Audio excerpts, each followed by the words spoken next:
Assalamualaikum warahmatullahi wabarakatuh. Alhamdulillah. Tidak pernah berhenti kita memuji Tuhan kita Allah atas segala nikmat yang dilimpahkan kepada kita. Kesehatan, kekuatan, dan segala fasilitas yang luar biasa. Kalau ingin dinilai dengan harta manusia, maka tidak akan pernah cukup untuk membayarnya. Juga kita panjatkan salam hormat kita, salawat dan taslim yang telah diperintahkan oleh Sang Pencipta Allah untuk diucapkan kepada manusia terbaik, sebaik-baik suri tauladan. Siapapun yang mencontohi manusia terbaik ini pasti hidupnya akan tentram, bahagia, kemenangan akan diperoleh dari musuh-musuh, dan juga solusi-solusi terbaik dari masalah-masalah dunia yang sedang dilalui. Karena memang tergambarkan dalam kehidupan manusia terbaik ini seperti apa yang tadi sudah digambarkan. Ketentraman jiwa, ketenangan, kemenangan, dan juga solusi yang terbaik dari masalah-masalah. Sang Pencipta Allah memerintahkan kita secara khusus orang-orang beriman untuk mengucapkan salam hormat kepadanya dan akan dibalas 10 kali rahmat atau karunia dari Allah secara langsung. Maka sangat wajar kalau kita selalu mengucapkan salawat dan taslim kepada Nabi besar Muhammad sallallahu alaihi wasallam. Melanjutkan bahasan kita kitab Minhajul Muslim, dan kita melanjutkan adab terhadap sesama makhluk, secara khusus adab suami istri. Dan kita akan masuk pada pagi ini, semoga Allah berkahi, adalah hak-hak istri terhadap suami. Jadi ibu-ibu boleh menuntut ini, tanda kutip, dengan cara yang santun kepada suaminya. Karena ini hak langsung dari Sang Pencipta Allah. Bapak-bapak wajib tahu ini, sehingga mengamalkan bukan karena istrinya, tapi karena perintah dari Sang Pencipta Allah. Saya pernah jelaskan di pertemuan sebelumnya, pentingnya seorang muslim menjadikan semua yang ada di sekitar dia ini adalah penyebab dia mendapatkan rahmat Allah. Seorang suami berbuat baik sama istrinya, bukan karena istrinya, tapi karena Allah, sehingga tidak ada kejenuhan dalam berbuat kebaikan itu. Begitu pula seorang istri dalam melayani suaminya, semua karena Allah, sehingga tidak ada kejenuhan. Karena manusia bisa melalui masa-masa di mana dia jenuh, lesu, marah, sakit, ya. Atau mungkin pada saat dia senang. Jadi kalau kita niatkan memang karena Allah, kita akan bisa melaluinya. Bukankah pada saat ibadah haji kita kerjakan capek sebenarnya? Penerbangan pesawat 9 jam, panas, harus tinggal di kemah, ya, di Mina, di Arafah, di Muzdalifah. Tapi tidak pernah ada orang yang ikhlas berangkat haji karena Allah, pulang ditanya mau berangkat lagi, dia bilang enggak. Pasti mau saja. Mau berangkat lagi haji? Iya. Orang yang menjawab iya itu karena dia ikhlas. Kalau orang yang tidak ikhlas berangkat, terpaksa, hanya mau ngetes, enggak bakal mau kembali lagi. Seperti itulah kurang lebih fenomena kehidupan kita semuanya. Kita tidak akan jenuh dalam menjalani rumah tangga, karena ibadah rumah tangga ini ibadah yang sangat panjang.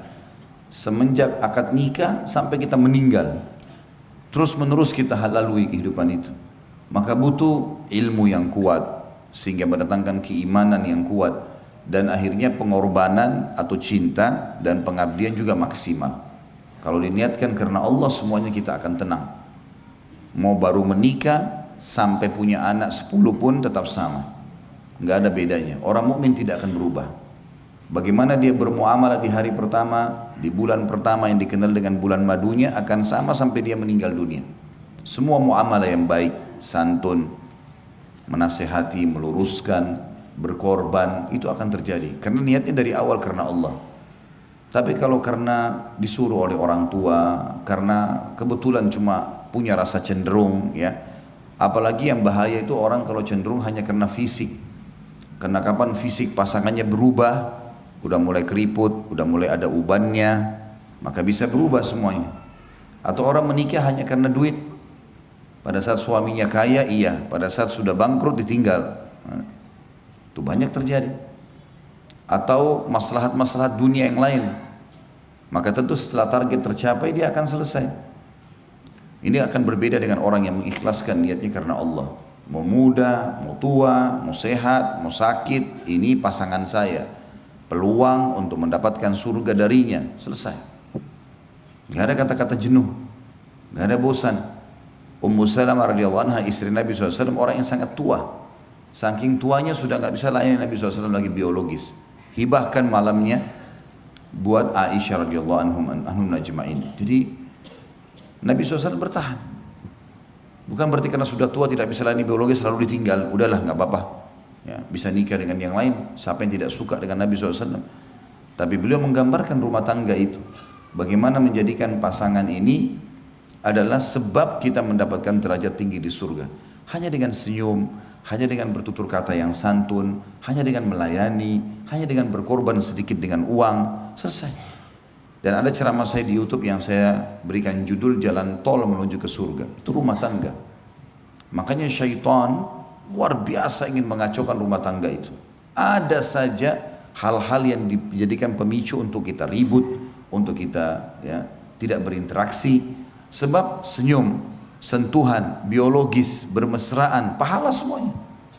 Maka syaitan harus ngacauin itu. Kadang-kadang subhanallah gara-gara satu tutur kata yang salah dari pasangan kita sudah nggak berhubungan 2 hari, mungkin 1 minggu, mungkin 1 bulan, bahkan mungkin sudah sampai pada perceraian. Kenapa? Kalau kita rentet historinya hanya karena mungkin dia dianggap oleh pasangannya berkata kasar, mungkin anggapan dia. Siapa tahu memang pasangan kita begitu cara berbicaranya. Harus kita mengerti, rangkul dia. Kekurangan pasangan bukan untuk ditinggalkan, tapi untuk dibantu keluar dari permasalahannya.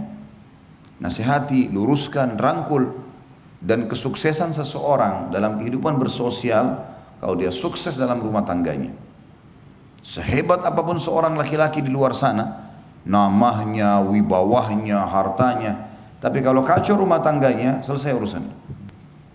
Berarti orang ini gak berhasil. Dia hanya performance saja, seperti orang yang rapi pakaiannya, tapi di dalam tubuhnya banyak penyakit nih.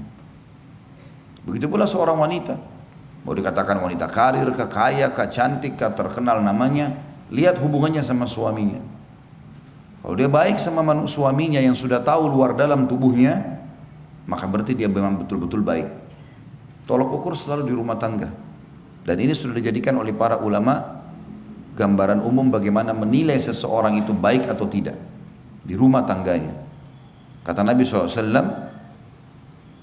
khiyarukum li ahlihi. Orang yang terbaik di antara kalian adalah orang yang terbaik dengan pasangan hidupnya. Suami sama istri, istri sama suami. Itu baru manusia terbaik. Karena pasangan kita tahu semuanya.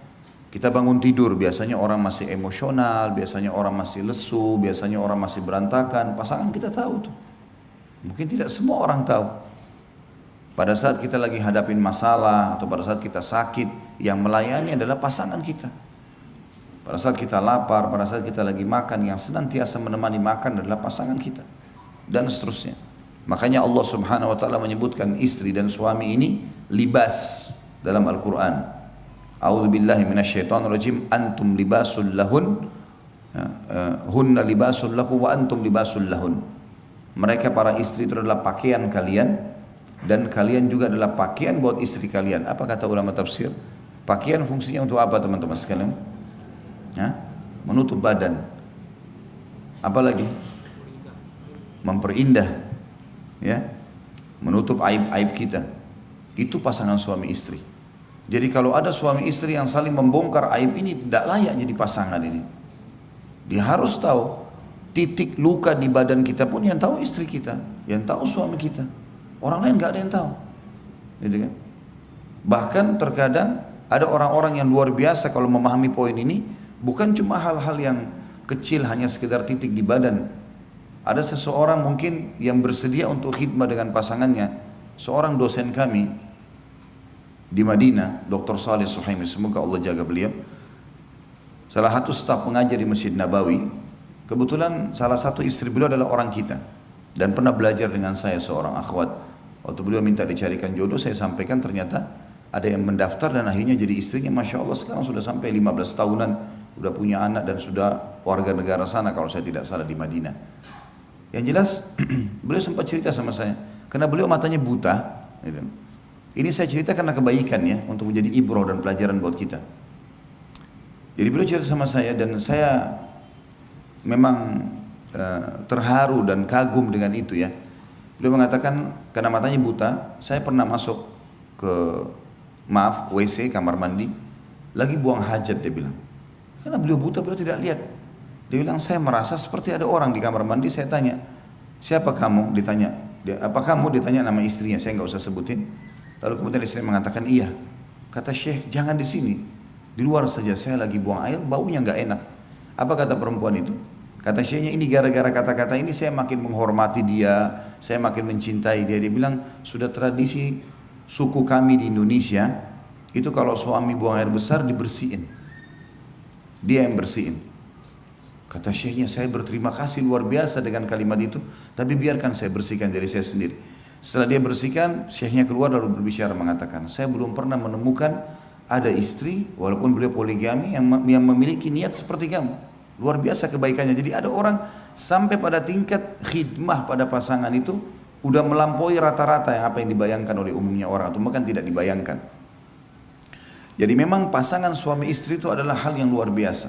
Saya sudah pernah jelaskan teman-teman sekalian, kalau orang tua kita meninggal, laki-laki, misalnya kita laki-laki di sini, ibunya meninggal, ya, maka dia tidak boleh mandikan ibunya, karena melihat aurat kan. Ibunya sudah dewasa, dia juga sudah dewasa, nggak mungkin.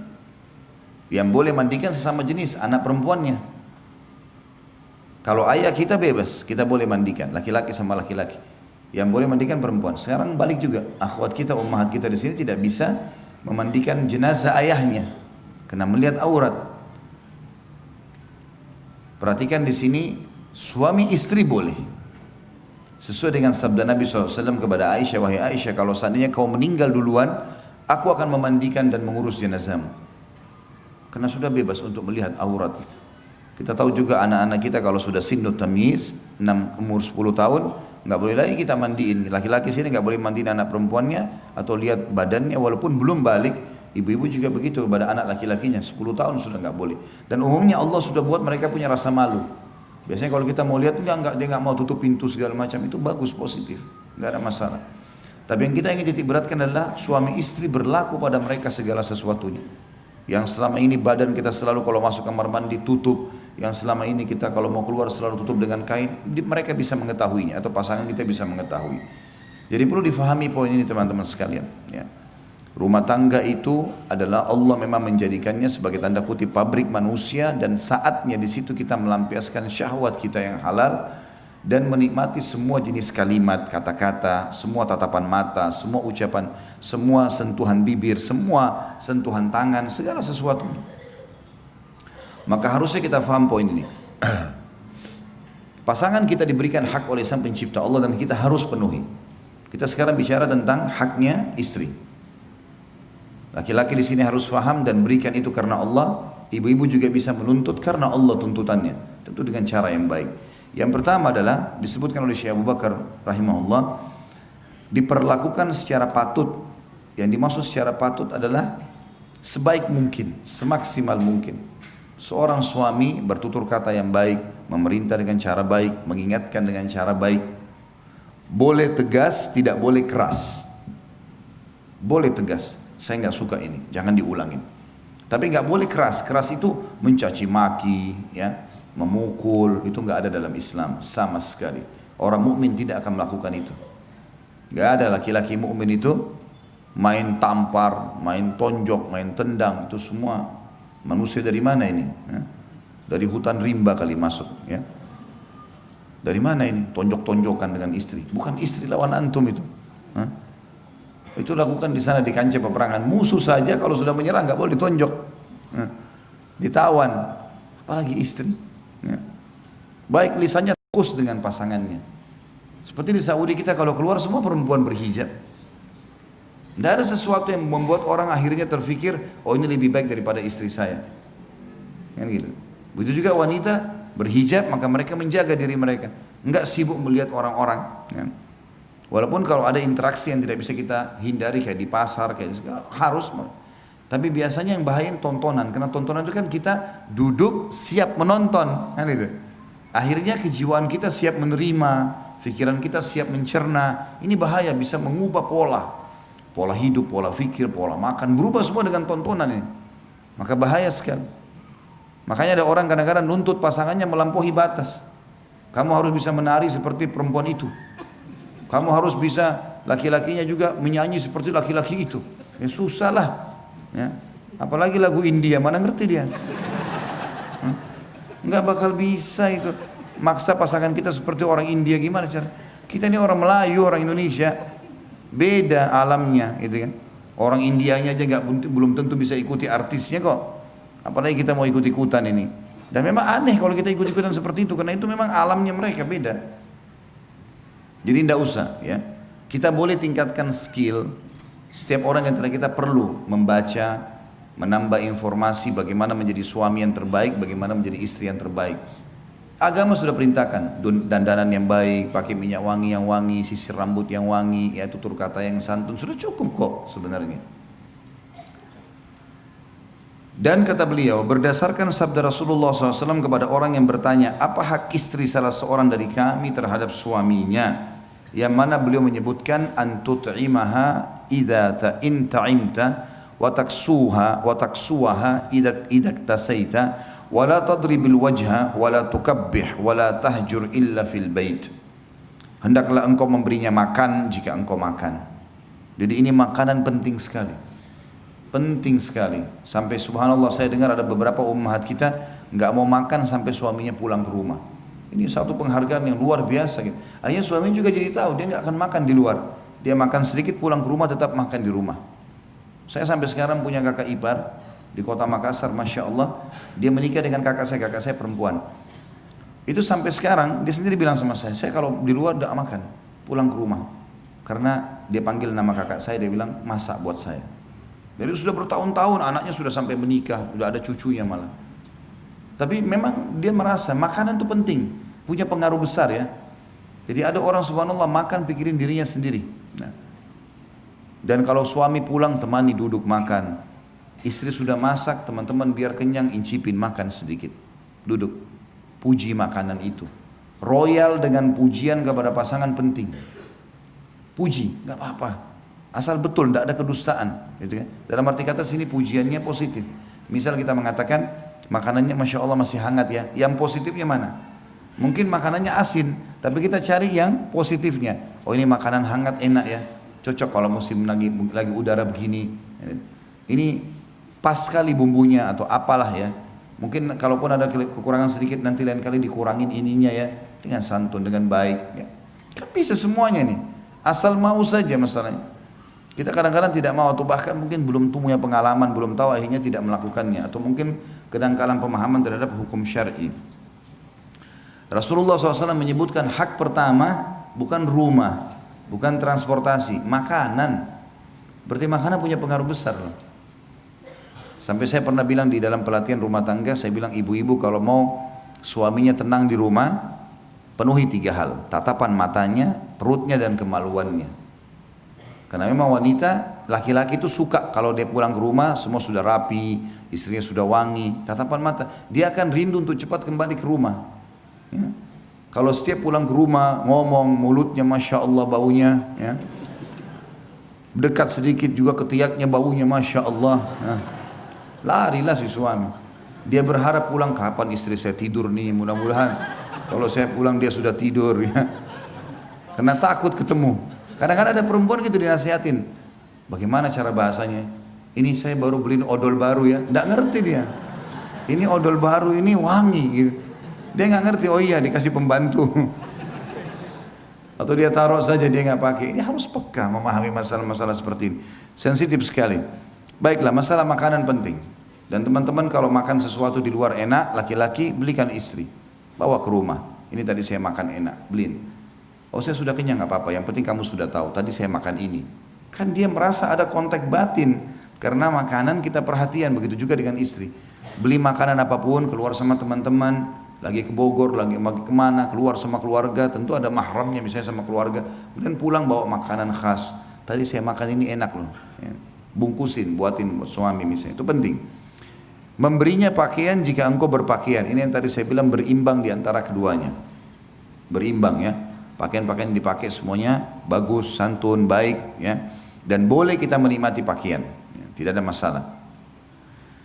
Janganlah memukulnya pada wajah dan jangan menjelek-jelekkan. Ini yang paling banyak berbekas pada jiwa wanita, bapak-bapak sekalian. Jangan pernah jelekin dia. Udah selesai. Gak usah bilang kamu dasar pendek, kamu dasar gembut, kamu dasar begini. Ini hindari semua. Karena kata-kata yang kita ucapin itu terekam sampai dia mati. Kata-kata yang dia ucapin bagi kita sudah dibuang. Makanya salah satu karakter wanita yang saya bilang adalah tanda kutip pendendam. Laki-laki tidak. Sudah tahu buktinya kan? Pernah saya jelasin yang lalu. Sekarang bapak-bapak kalau lagi ribut sama istrinya, baca WA-nya nih, oh macam-macam tulisannya. Kita marah pertama, tapi 2 hari lagi kira-kira diapain WA-nya? Dihapus. Ngaku nggak? Iya kan? Paling dihapus, sudahlah, sudah selesai, gak usah disimpan. Ibu-ibu saya tanya, kalau bertengkar sama suami, dihapus WA-nya? Nah, masalahnya itu. Biar sudah 1 tahun yang akan datang lagi baikan nih, lagi keluar kota sama-sama. Terus sempat tersebutkan ada satu masalah yang dulu, itu kan dulu pernah begini. Bahkan kau pernah WA begini? Enggak, kata suaminya, mana? Ini buktinya. Masih ada. Nah, jadi perempuan tuh cocok jadi penyelidik. Suka nyimpan-nyimpan. Sekarang ibu-ibu saya ajar caranya, ikuti cara laki-laki dalam masalah ini. Ada sesuatu, udah selesai, clear masalahnya, hapus semuanya. Gak boleh disimpan. Karena itu pemicu syaitan. Bahaya sekali. Gak usah ingat-ingat kata-katanya lagi. Sudah selesai. Orang mukmin harus clear. Allah saja kalau kita minta maaf dimaafin kok. Dan dihapusin semua bekas-bekasnya. Masa kita enggak gitu ya. Jadi hati-hati, jangan pernah memukul. Wajah terutama. Wajah itu dimuliakan sama Allah. Banyak orang tampar segala macam ini, hati-hati bapak-bapak. Dan jangan menjelek-jelekkan. Jangan menjelek-jelekkan. Wajah istri untuk dicium, bukan untuk ditampar. Ya, untuk ditatap, bukan untuk ditampar. Hati-hati. Dan banyak laki-laki yang luar biasa kasarnya. Ya. Jangan menjelek-jelekkan, jangan pernah jelekkan dia, jangan pernah jelekkan perbuatannya, karena berbekas semuanya. Jadi rangkul untuk keluar dari masalah itu. Dan jangan memisahkan diri darinya kecuali dalam rumah. Ini yang tadi kita bilang hajar. Jadi nggak boleh pergi ke rumah orang tua, nggak boleh pergi ke rumah teman, di rumah saja. Jadi biar istri tahu kalau kita ada di kamar sebelah misalnya, ya, dihajar, dia tahu. Kalau sholat tetap kita bangunkan, nyalain lampu di kamar, sholat sudah subuh, lalu kita pergi. Ya. Seperti itulah. Dalam sabda beliau yang lain, tentu hadis ini diriwayatkan tadi Imam Abu Dawud nomor 2142 dengan sanad hasan. Dalam sabda beliau yang lain, Rasulullah SAW bersabda, "Ala wa haqquhunna 'alaikum an tuhsinu ilaihinna fi kiswatihinna wa ta'amihinna." Ingatlah bahwa hak mereka para istri terhadap kalian adalah kalian berbuat baik kepada mereka dan memenuhi pakaian dan makanan mereka. Itulah alam wanita. Bagaimana kita memberikan kepada mereka makanan dan pakaian yang membuat mereka puas dan suka. Ya. Dan juga sabda Nabi SAW, dan itu tadi hadis sudah kita sebutkan, diriwayatkan Imam Tirmidzi nomor 1163, dan sabda Nabi SAW selanjutnya adalah la yafruq mu'minun mu'minah in kariha minha khuluqan radiya minha akhar. Janganlah seorang mukmin membenci seorang mukminah istrinya, jika ia membenci satu perilaku darinya, niscaya dia rela terhadap perilaku yang lain. Istri kita juga manusia. Misal ada perempuan menonjol sekali di masakan, itu kelebihannya, pujilah dia di situ. Mungkin dia kurang dalam penataan rumah. Mungkin ada perempuan dalam mengatur pakaian, kerapian rumah bagus, tapi nggak bisa masak. Kalau ada yang Allah berikan kepada kita, masya Allah, wanita yang bisa mengatur semua itu sangat luar biasa. Udah rumahnya bersih, dianya bersih, masakannya enak, karunia dari Allah. Tapi seorang mukmin harus faham, kalau ada kekurangan istri, selama bukan pelanggaran agama ya, cuma masalah-masalah khidmah pelayanan, maka dia, kata Nabi SAW, janganlah seorang mukmin membenci seorang mukminah istrinya jika ia membenci satu perilaku, ada yang dia tidak suka karena kekurangan, niscaya ia rela dengan perilaku yang lainnya. Ini masalah bergaul dengan cara patut. Yang kedua, mengajarinya atau mengajari istri tentang perkara-perkara agama yang penting jika sang istri belum mengetahuinya. Ini penting sekali. Jadi seperti ummahat kita, akhwat kita diizinkan oleh suaminya pergi ta'lim, itu penting.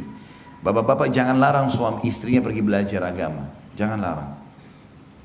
Karena itu maslahatnya buat kita sendiri sebenarnya. Kalau bapak-bapak memahami itu, ikhwah kita memahami berapa besar pengaruh kebaikan perubahan pada istri kalau dia pulang dari pengajian, maka dia tidak akan melarang. Karena perempuan pakai perasaan. Kapan ibu-ibu kena perasaan dari sisi agama beda dengan laki-laki. Kalau laki-laki mungkin dia tahu tentang sholat malam, tapi kalau dia capek dia mengatakan saya capek, mungkin besok aja saya sholat. Perempuan belum tentu begitu. Mungkin kalau dia kena perasaan secara keimanan, walaupun capek dia bisa bangun sholat malam. Kena perasaan beda. Ya.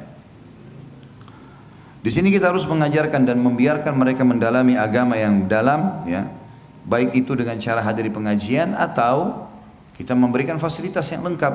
Sekarang sudah ada internet, ya, dengan segala macam perusahaannya berbeda-beda bersaing, sudah sangat cepat kita bisa pasang di TV, ya. Saya pernah mengunjungi rumah seorang Muslim, saudara kita, dia lihatin ke saya, jadi dia sudah pakai internet yang cukup bagus di rumah, semuanya sudah tinggal acara ceramah. Istrinya pun habis masak, dia lagi di kantor tinggal putar YouTube ceramah Ustadz Fulan, tinggal nonton saja. Karena biasanya kalau acara TV, kalau luput jamnya kita nggak bisa kan. Kalau di YouTube kan kita bisa ulang-ulang, bisa kita pilih lagi, bisa dinonton lagi walaupun kita tidak sempat hadir tadinya. Positif, siapkan fasilitas itu di rumah. Jadi buat di rumah itu betul-betul suasana Islami dan disiapkan semua fasilitasnya. Atau mengizinkannya untuk menghadiri majelis-majelis taklim untuk belajar karena kebutuhannya untuk mempelajari agamanya dan mensucikan jiwanya lebih besar daripada kebutuhannya terhadap makanan dan minuman yang juga wajib dipenuhi sebagaimana firman Allah Subhanahu wa taala dalam surat Tahrim ayat 6. A'udzu billahi minasyaitonir rajim, ya ayyuhalladzina amanu qu anfusakum wa ahlikum nara. Al-ayat. Hai orang beriman, pelihara dirimu dan keluargamu dari api neraka. Maksudnya buat dia faham agama supaya dia tidak berbuat hal-hal yang berbau agama. Saya sedih kalau melihat atau mendengar sebagian akhwat kita atau umat kita mengeluh, ya kadang-kadang kami mau pergi ta'lim dilarang oleh suami. Sayang sekali. Dia tidak faham kalau suaminya tahu bagaimana pengaruh secara kejiwaan karena hadir di pengajian itu luar biasa. Dia akan lebih santun dengan suaminya, dia akan lebih khidmah, dia akan lebih takut kepada Allah dalam hak-haknya, itu akan tertanamkan, ya. Kata beliau, istri termasuk keluarga yang harus dipelihara dari ancaman api neraka, yaitu dijaga dengan keimanan dan amal soleh. Sedangkan amal soleh itu harus dengan ilmu sehingga bisa melaksanakannya dengan benar sesuai dengan tuntunan syariat. Hal ini berdasarkan sabda Rasulullah SAW dalam sebuah hadis yang diriwayatkan oleh Imam Bukhari Muslim dan Imam Tirmidzi juga meriwayatkan nomor 1163. Jadi tentu hadis ini sahih karena riwayat Bukhari Muslim. Rasulullah SAW bersabda, ala wastausu bin nisa'i khaira fa innahunna awanin au asiratun indakum. Ingatlah, berbuat baiklah terhadap para wanita karena mereka adalah tawanan yang ada pada tangan kalian. Bapak-bapak, saya kasih resep sederhana, walaupun ini rahasia di antara kita, cuma pakai mic apa boleh buat, ibu jadi dengar gitu kan. Tidak bisa matiin, harus dengar gitu. Jadi kalau istri berbicara sesuatu, sekali lagi, omongan-omongan yang tidak nyaman tinggalkan saja. Ditinggalkan maksudnya tidak usah dihiraukan, tetap ada di situ tapi nggak usah dihiraukan. Kita buat teh sendiri, kita buat kopi, kembali lagi dengarin, biarin saja, anggap orang sedang berdongeng. Biarin dia ngomong, gak apa-apa. Itu kuncinya. Dan jangan terpengaruh dengan setiap statementnya perempuan, karena perempuan kalau sampaikan sebuah statement, dia tidak pikir jangka panjangnya, sekarang saja. Lagi marah ya sekarang, mau cerai, mau mati, mau apa, terserah, gak mau tahu. Kalau kita laki-laki kan berpikir panjang, makanya perceraian ditaruh di tangan laki-laki. Kalau cerai di tangan ibu, satu hari berapa kali ibu ceraikan suaminya? Saya mau tanya. Terlambat sedikit, saya ceraikan kamu. Semua cerai. Jadi kalau mendengar kata-kata cerai dari lisan istri sudah biasa itu. Jangan dihiraukan, jangan menjadi beban pikiran. Nah, anggap angin lalu. Kalau dia ngomong sesuatu yang positif baru kita tanggapi. Itu yang dilakukan Umar bin Khattab. Istrinya marah, ngoceh-ngoceh, dibiarin sama Umar. Sampai ada sahabat mau mengeluh, istrinya juga bicara begitu di rumah. Waktu datang rumah Umar didengar dari luar suaranya istrinya Umar. Kau Umar begini, kamu begitu, kamu begini, segala macam. Umar diam saja. Orang ini pulang. Akhirnya Umar dengar ada orang dari depan pintu. Dibuka pintu sama dia. Dikejar orang itu. Kenapa kau pulang? Amir Mu'minin, masalah kita sama. Di rumah istri saya banyak ngomel-ngomel. Di sini juga anda diomelin gitu. Dia bilang perempuan. Dia udah masakin masakan saya, dia udah cuciin baju saya, dia jadi ibu anak-anak saya. Udahlah, anggap saja dia ngomel. Maaf ibu-ibu ya, anggap radio rusak. Lah, kalau dia sudah ngomong kasar, pulangin saya ke rumah orang tua saya nyesel nikah sama kau, masa mau dilayani? Kira-kira, masa mau dilayani? Oh iya, saya pulangin kamu sebentar, kan tidak mungkin. Nanti akhirnya kau sudah dibawa pulang di mobil tengah jalan baru nyesel-nyesel. Ya, tidak usah dilayani. Tanda kutip tadi ya, radio rusak itu. Hanya supaya mudah difahami. Tapi kalau nanti kalau coba terapin, kalau memang ada bapak-bapak yang Allah uji gini, istrinya suka ngomel, coba terapin. Kalau dia lagi ngomong, walaupun kita pegel, dengarin aja. Nanti sekali dua kali dia tidak mau lagi ngomel tuh, karena dia tahu tidak ditanggapi. Dia jadi berhenti sendiri. Sudah tahu ya? Senyap suara bapak-bapak ini. Entah faham atau enggak ini. Itu rahasia susah didapat itu ya. Baiklah. Sabda Nabi SAW sini yang mulia, ingatlah, berbuat baiklah terhadap kaum wanita. Maksud dalamnya adalah bertutur kata yang baik. Tidak usah terlalu ditanggapi permasalahan yang diucapkan. Karena banyak laki-laki begitu, terlalu terbawa dengan arus perkataan istrinya. Akhirnya dia sakit hati sendiri, dia pegel sendiri. Enggak. Bijaksana, dewasa. Yang perlu ditanggapi yang enggak usah. Tapi juga kita enggak usah tinggalkan. Ya, itu penting. Karena mereka adalah tawanan di tangan kalian.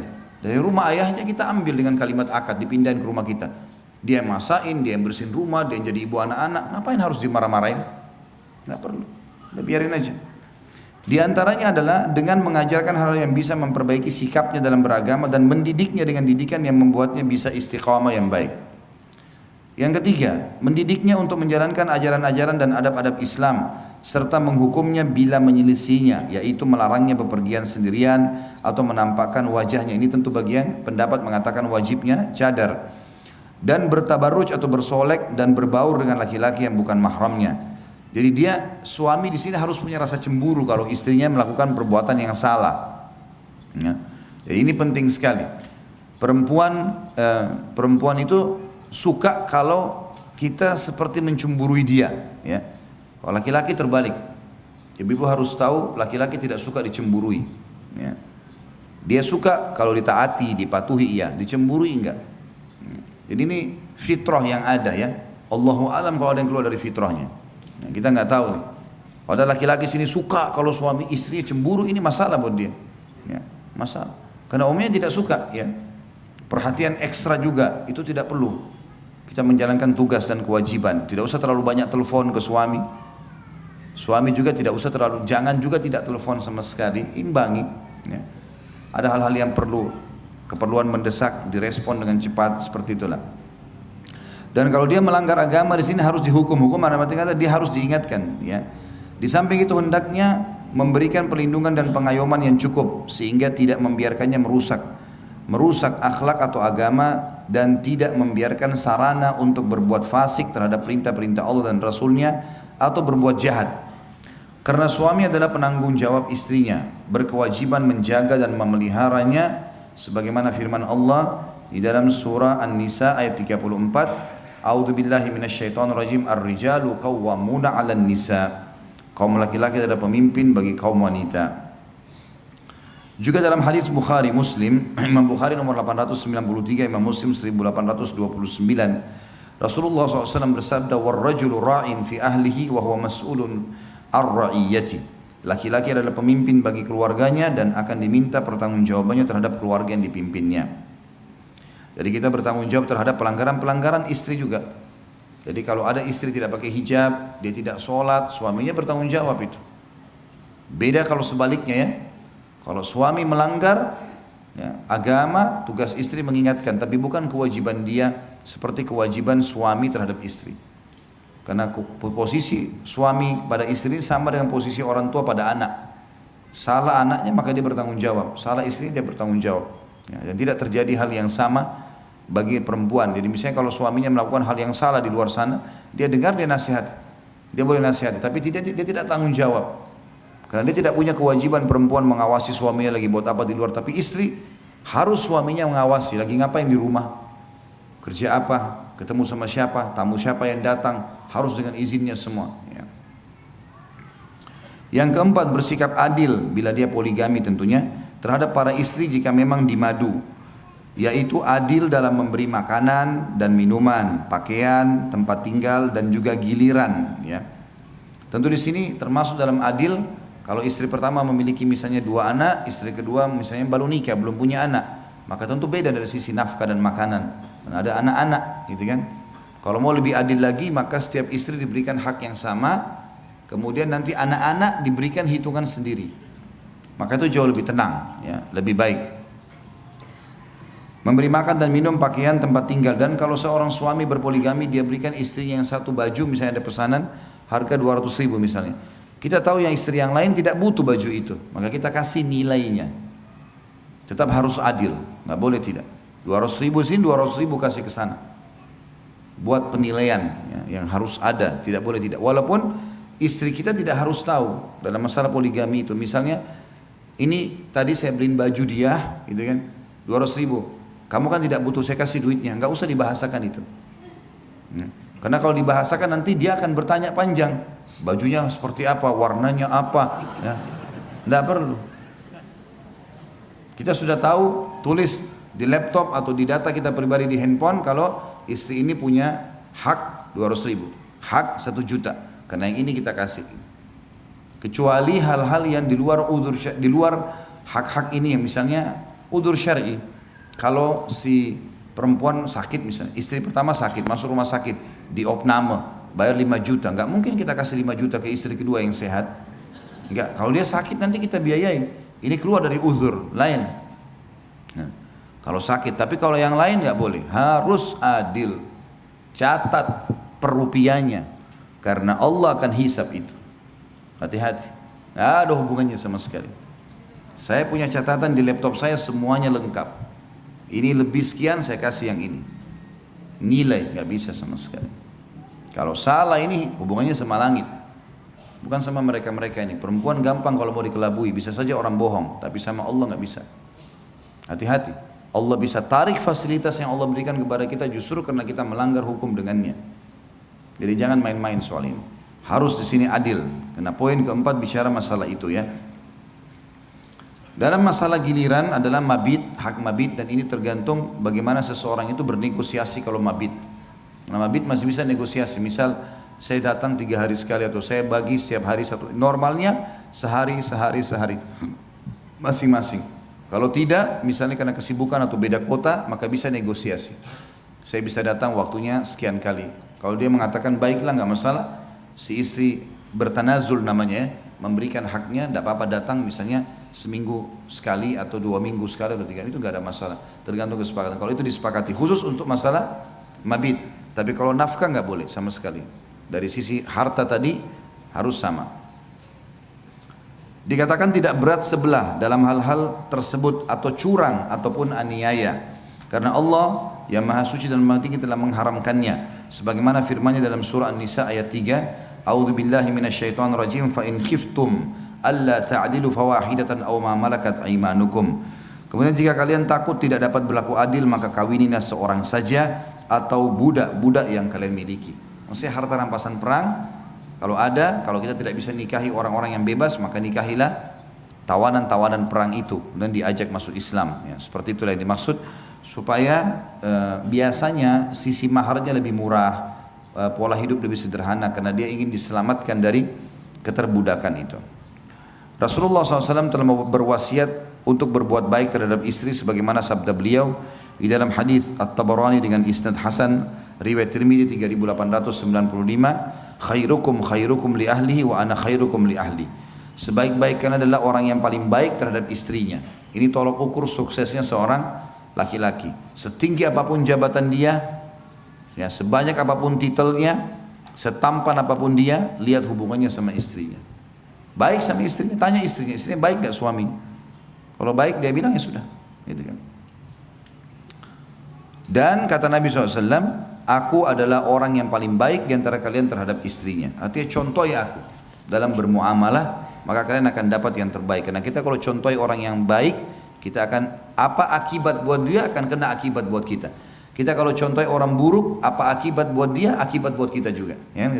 Orang kalau rajin ke masjid, sholat, orang baik, jujur, Akibatnya apa dia? Namanya harum. Kita kalau ikuti sama kan akibatnya. Pencuri teman kita, pembohong kita ikutin. Akibatnya dia apa? Dibenci orang. Kita juga akan dapat akibat yang sama. Yang kelima, tidak menyebar rahasianya. Ini penting sekali. Enggak boleh kita sebar rahasia teman-teman sekalian. Dan tidak menyebut-nyebut aib yang ada padanya. Ini yang luput banyak orang-orang kita di Indonesia ini. Luar biasa gitu. Sampai suaminya atau istrinya itu semua orang tahu siapa dia. Diceritakan segala satu keburukannya. Nah, jangan. Walaupun sudah cerai, teman-teman sekalian nggak boleh ceritain aib orang. Nggak boleh. Orang umum saja nggak boleh kita ceritain aibnya, apalagi pasangan kita.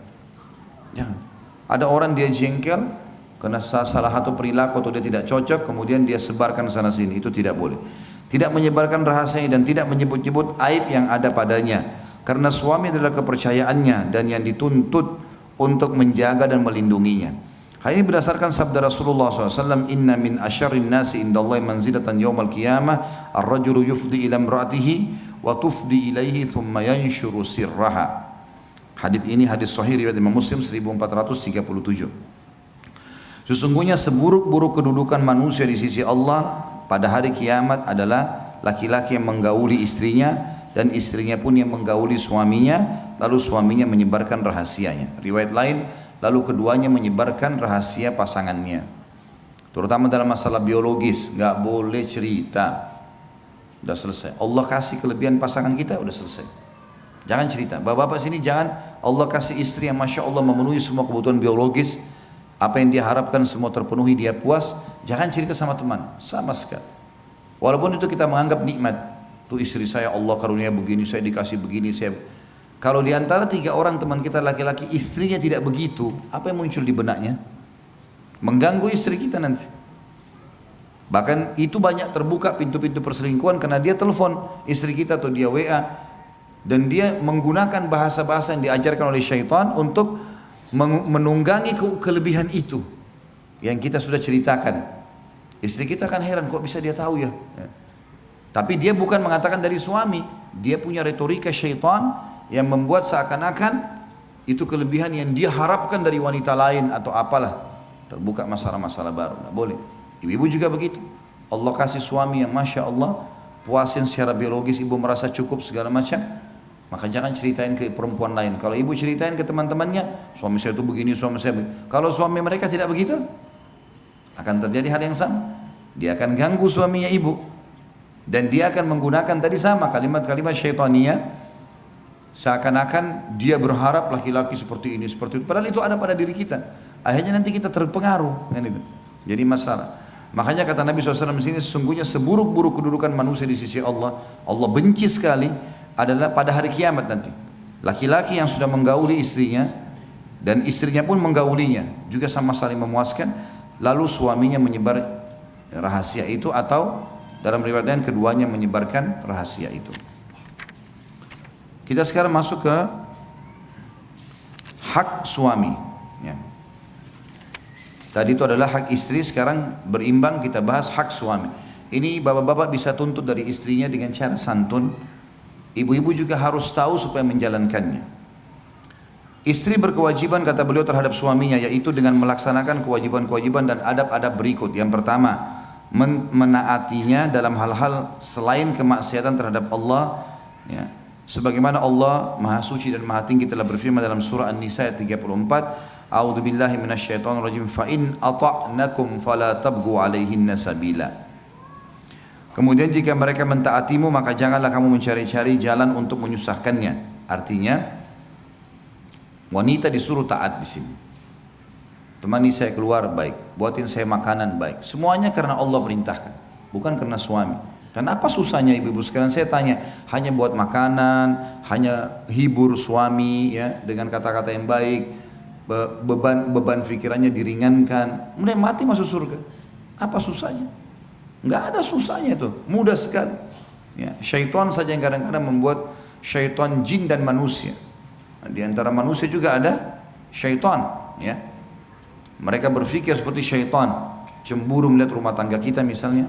Kadang-kadang kita nggak tahu, apalagi ibu-ibu itu. Kadang-kadang subhanallah banyak ibu-ibu tidak tahu kalau temannya itu buruk. Berkedok depan dia seperti jadi pahlawan. Kapan ada nasihat dari teman suruh cerai, itu buruk. Nggak boleh didengar ini. Berarti ini bukan teman. Kecuali memang dasarnya suami kita suka mukul, pemabuk, lain. Kalau hanya masalah-masalah kecil, lebih baik kamu cerai. Nanti dapat laki-laki yang lebih baik. Ini sudah teman tidak benar ini. Sudah nggak benar. Karena cerai dalam Islam tidak dibolehkan kecuali darurat sekali. Kalau dia malah nasihatin kita baik-baik, mestinya coba cara ini, coba cara begini, cara-cara yang positif lah. Kita anggap itu adalah pencerahan, itu nggak ada masalah. Tapi sekali lagi memang saya bilang Bapak Ibu sekalian, jangan pernah menggunakan jasa orang ketiga kecuali ahlinya. Itu pun ahlinya harus ulama yang besar, yang punya pengalaman yang luar biasa sehingga memandu kita pada poin yang benar. Kita juga kalau bertanya to the point. Saya punya masalah seperti ini, apa jalan keluarnya, apa sarannya, apa nasihatnya dan seterusnya. Dikatakan di sini juga Rasulullah SAW bersabda dalam hadis yang sahih riwayat Bukhari nomor 3237, Muslim 1436, "Idza da'a ar-rajulu imra'atahu ila firashihi falam ta'tihi fabata ghadbana 'alaiha la'anatha al-malaikatu hatta tusbih." Jika seorang laki-laki mengajak istrinya ke tempat tidur lalu si istri tidak memenuhinya, kemudian laki-laki itu kesal terhadapnya, maka wanita itu dilaknat oleh malaikat sampai pagi. Makanya syaitan menggoda untuk itu ya. Di sini perlu kita garis bawahi banyak manfaat dari hadis ini. Yang pertama kata para ulama adalah biologis laki-laki nggak bisa ditunda. Beda dengan biologis perempuan yang masih bisa ditunda. Ibu-ibu kalau masih pengen berhubungan biologis sama pasangan, tapi suami lagi safar segala macam dia masih bisa sabar. Kalau laki-laki susah sekali. Karena berpengaruh kepada emosi jiwanya. Tanpa dia sadari, kita nggak sadar, tapi kadang-kadang terbawa itu. Jadi kalau ibu-ibu dapat suaminya suka marah, masalahnya di biologis. Coba ibu-ibu muhasabah deh. Mungkin seringkali ibu bengkalikan poin itu.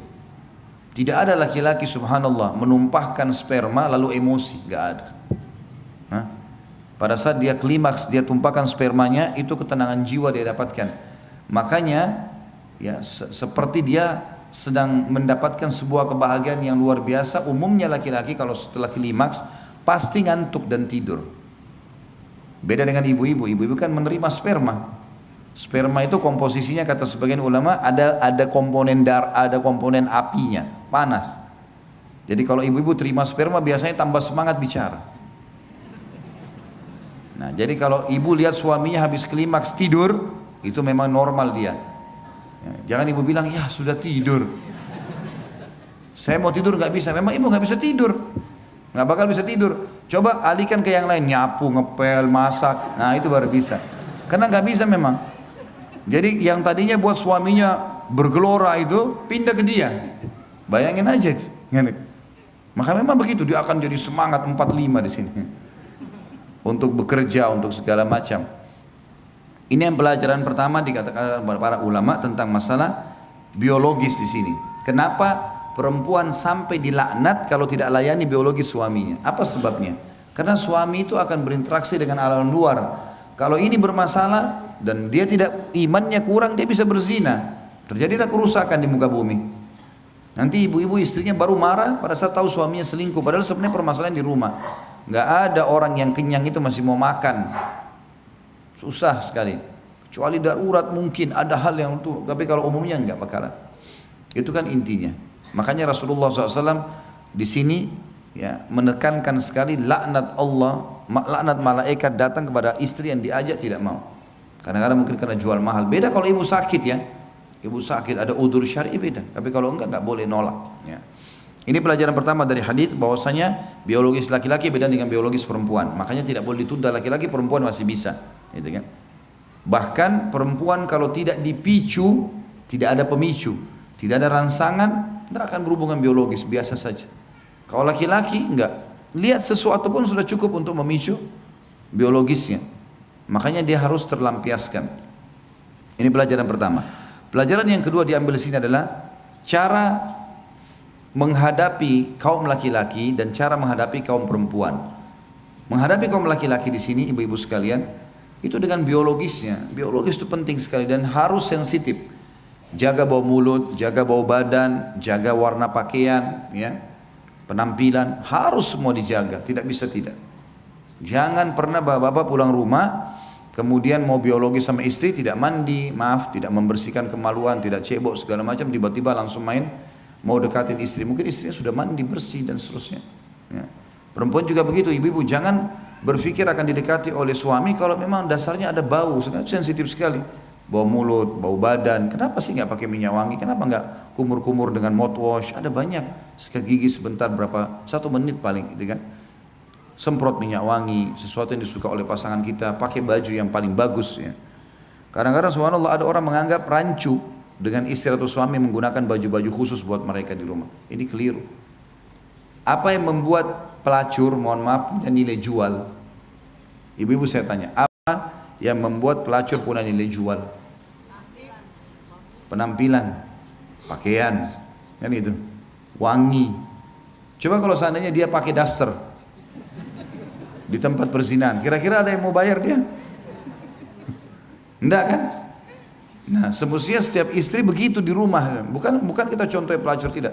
Mestinya pakai baju yang bagus. Enggak. Kalau merasa baju itu kurang cocok tapi suami suka, nggak apa-apa, bersabar, kita pakai gitu kan. Mungkin warna yang dia suka. Kalau suami suka rambutnya panjang, dipanjangin. Dia suka sedikit di model yang asal tidak menyerupai laki-laki, nggak ada masalah. Saya pernah hadapin kasus rumah tangga dari keluarga saya, 15 tahun lebih menikah, mau cerai, puncaknya saya duduk sama suaminya karena suaminya suka rambut panjang. Istrinya nggak suka. Selalu mau pendek rambutnya, hanya masalah itu. Tapi 15 tahun suaminya sabar, selalu bilang. Kadang-kadang dia bawain foto, saya suka foto perempuan rambut panjang begini. Kadang-kadang apalah bahasanya, akhi. Ya akhi. Jadi gara-gara itu saja, ayah istrinya sempat dinasehatin, kenapa sih kalau yang panjangin rambut, kenapa? Kan bagus, suaminya jadi suka lihat gitu kan. Bapak-bapak boleh beli baju yang bapak-bapak suka. Boleh beli baju. Saya tidak merasa aib kalau saya beli pakaian yang saya tahu ini saya suka lihat kalau istri saya pakai. Bukan aib itu. Pakaian tidur kah, pakaian apa, itu di rumah gitu kan. Itu enggak ada masalah. Sebagaimana juga ibu-ibu bisa lakukan itu ya, karena bagi laki-laki kita penting sekali masalah melihat sesuatu itu. Ini yang pelajaran kedua yang diambil ya. Kalau masing-masing laki-laki dan perempuan ini cara menghadapinya. Ibu-ibu kalau mau suaminya lunak, ya, baik, maka biologis nomor 1 bagi dia.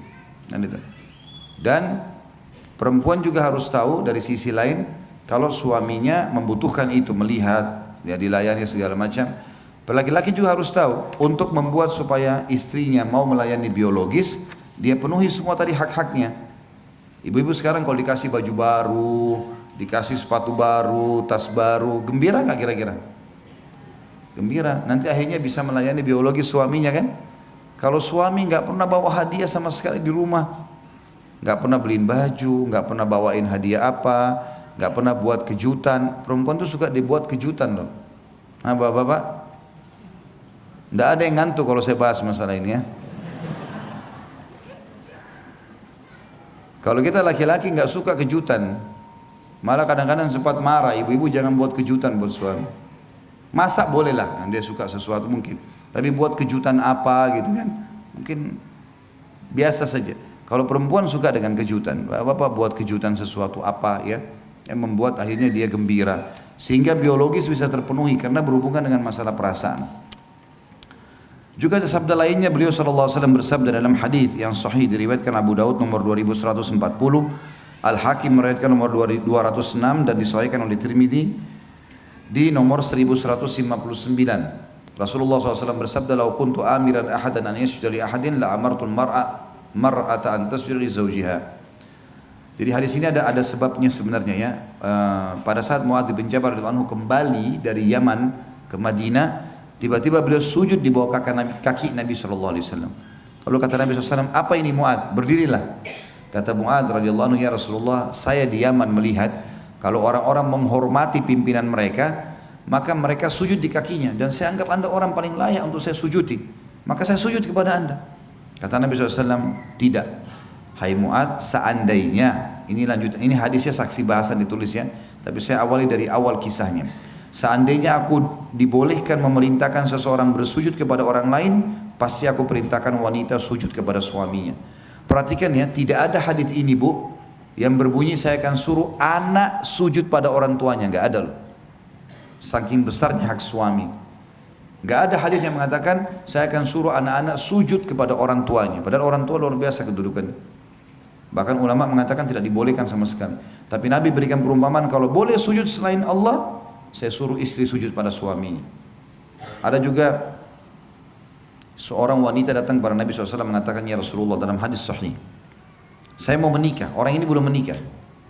Saya mau menikah, tapi saya mau tahu dulu apa hak suami saya. Supaya saya tahu nanti saya berikan haknya.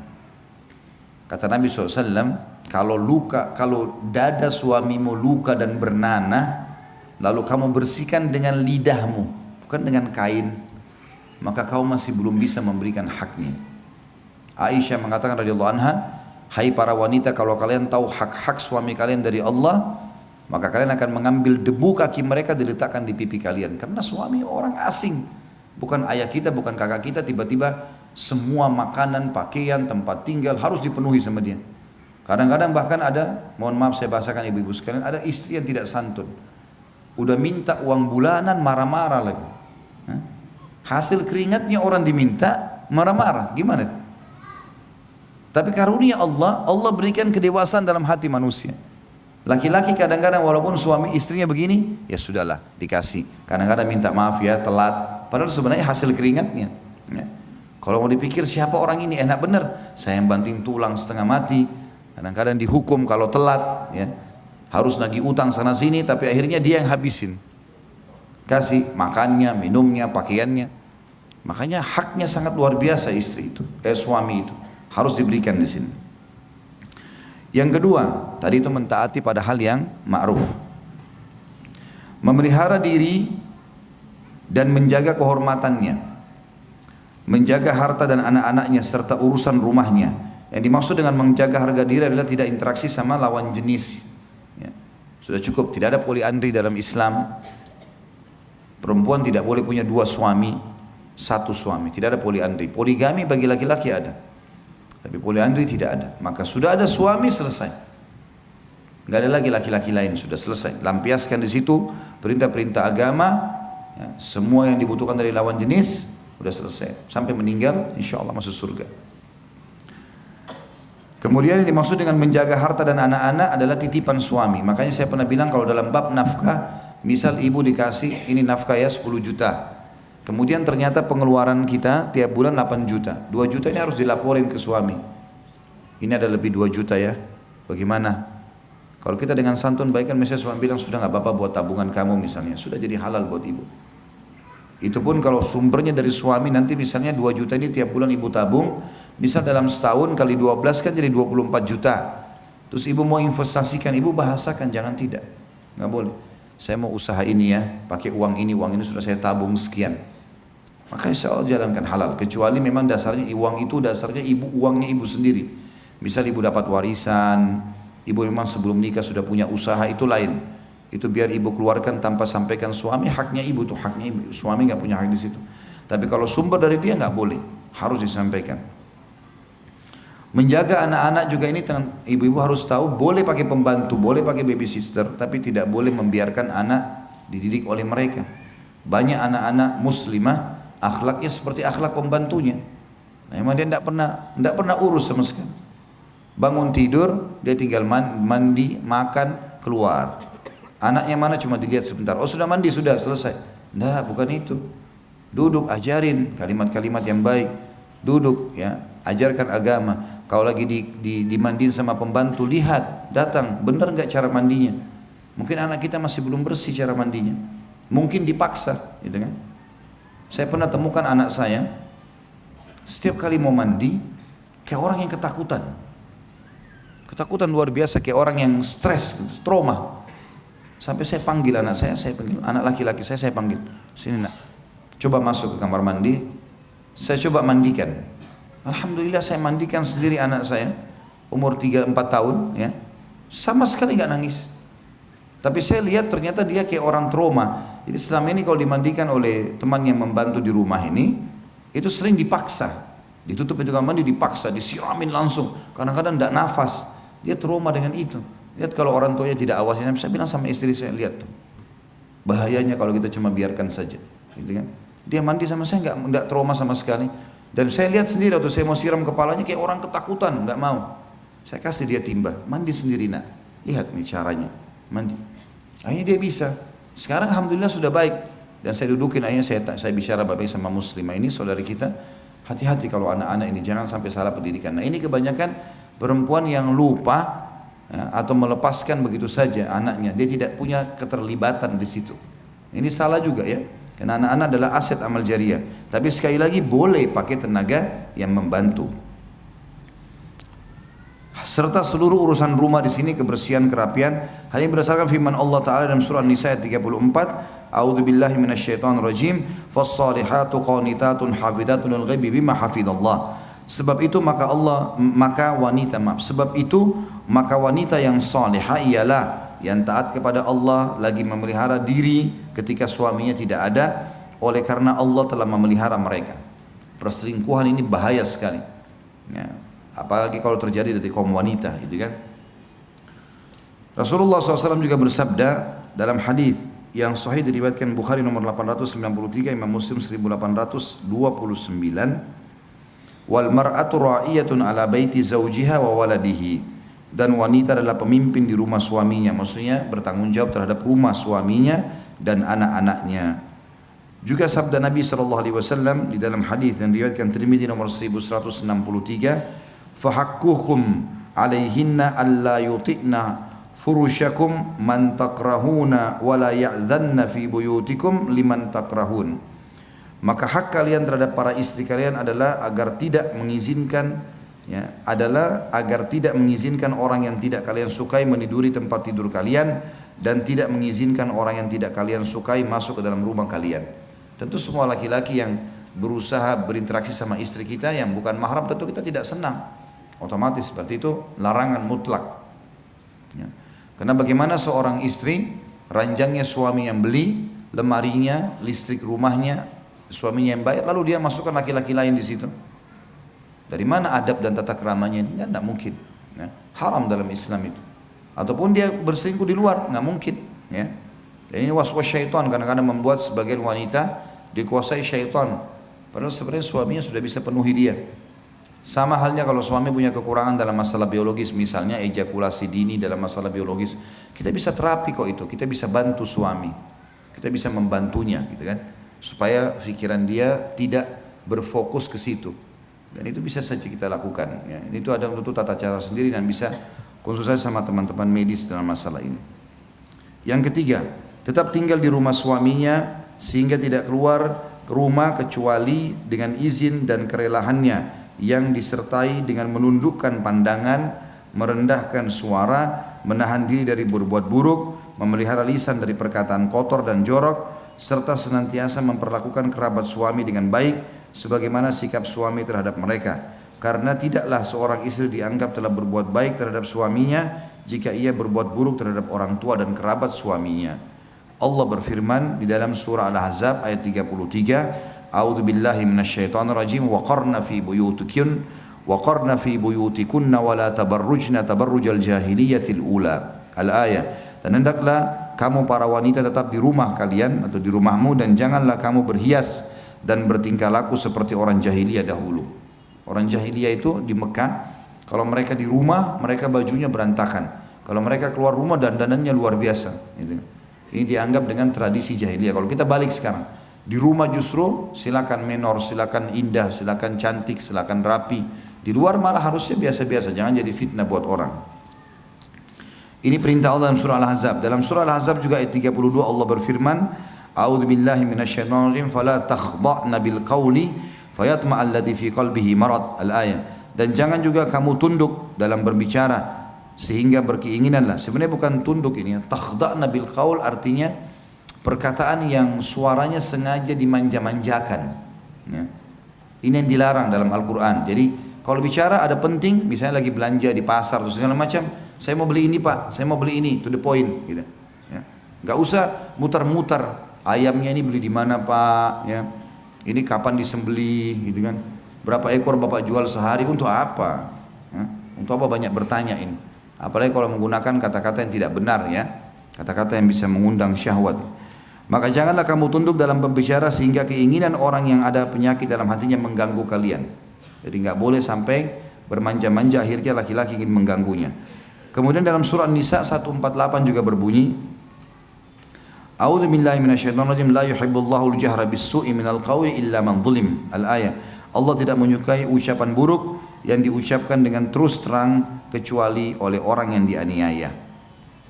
Juga dalam surah An-Nur ayat 31 Allah berfirman, A'udzu billahi minasyaitonir rajim, wa qul lil mu'minati yaghdudna min absarihinna wa yahfadna furujahunna wa la yubdina zinatahunna illa ma dhahara minha. Katakanlah kepada wanita yang beriman, hendaklah mereka menahan pandangan mereka dan memelihara kemaluan mereka, dan janganlah mereka menampakkan perhiasan mereka kecuali yang biasa nampak darinya. Artinya dia pakai hijab, selesai. Kecuali di rumah ya. Sekali lagi ibu-ibu harus di rumah dandan rapi, tapi juga yang suami suka. Kalau suami ibu bilang saya lebih suka alami, nggak usah pakai kosmetik, ya sudah nggak apa-apa, jangan dipakai di depan dia, ya, terserah dia, gitu kan. Kalau dia suka yang begini nggak masalah. Yang penting yang membuat dia nyaman itu sudah cukup. Karena memang dandanan ibu cuma boleh buat dia, yang lain tidak boleh, gitu kan.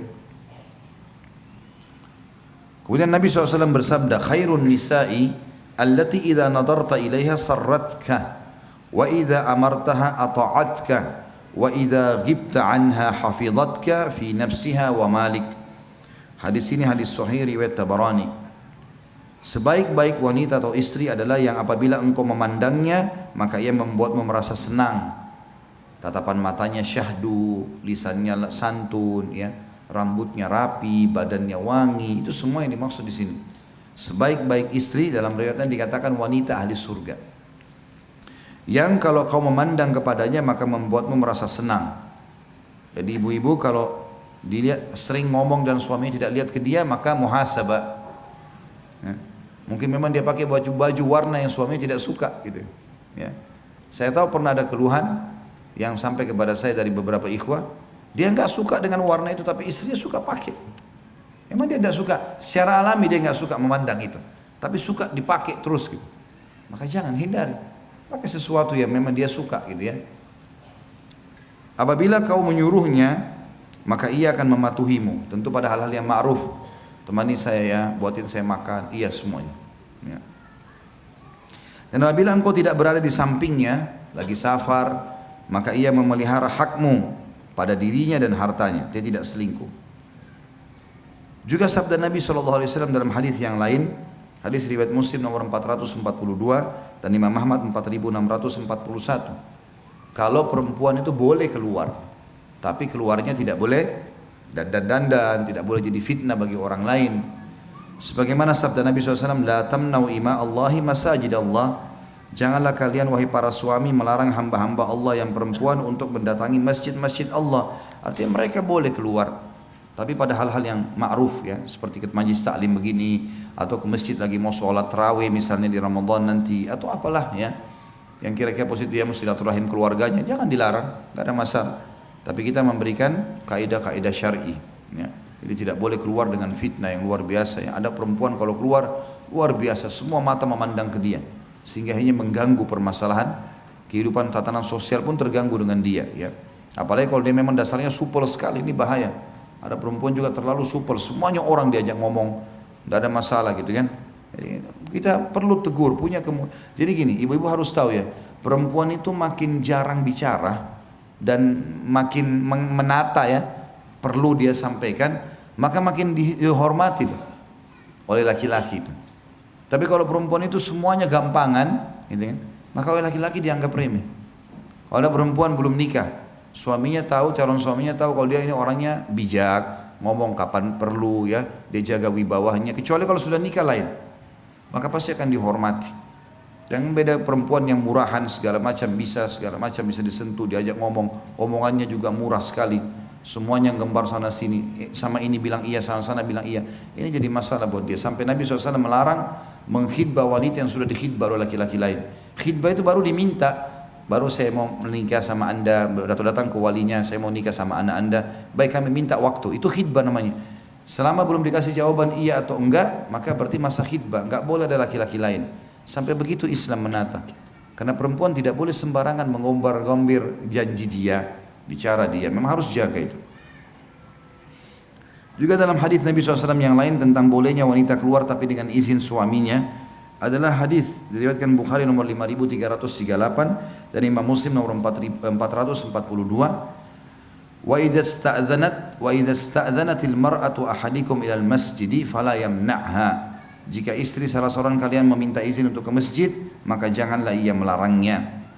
Juga dalam hadis yang lain dan penutupan bahasan kita, riwayat Imam Muslim nomor 442, Ahmad 5082, Abu Daud 568 dan Tirmidzi 570, Rasulullah SAW bersabda, "Idzanu lin-nisa'i bil-laili ilal masajid."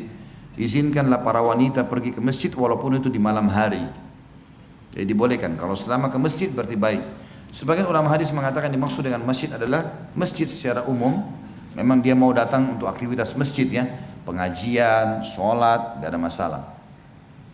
Tapi kalau dia datang, masuk dalamnya juga kalau dia pergi kepada hal yang positif, kayak silaturahim keluarga, ngumpul-ngumpul sama para wanita salihah di waktu tertentu, tentu tidak setiap saat, makanya juga masuk di dalamnya dianjurkan untuk dilakukan.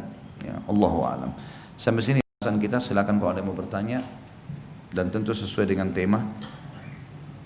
Masya Allah. La haula wa la quwwata illa billah. Saking banyaknya masalah dan orang yang bermasalah konsultasi sama dokter kejiwaan. Baiklah, jangan tersinggung ya, saya cuma bercanda tadi. 2 bulan kenal suami saya, disuruh menikah sama orang tua karena almarhum orang tua sangat mengerti agama. Saya sudah menikah 11 tahun. Dari awal menikah sampai sekarang saya selalu dianiaya lahir batin. KDRT, penghinaan, tidak ada nafkah batin dalam setahun kalau tidak diminta. Selalu selingkuh, berbohong, tidak berbuat. Apa ini? Soal apa ya? Tidak mungkin terbuka soal keuangan ya. Misal gaji 40 juta tapi cuma bilang 10 juta. Sampai dia kongsi bangun usaha sama adiknya sampai 5 tahun sudah berjalan, saya tidak tahu sama sekali apakah dibagi hasilnya. Terakhir awal Januari kemarin suami menganiaya saya lagi hingga badan biru semua. Dan saya lapor polisi karena saya sangat sakit hati sekali. Bersambung. Baik. Tapi akhirnya saya lihat anak, apa ini?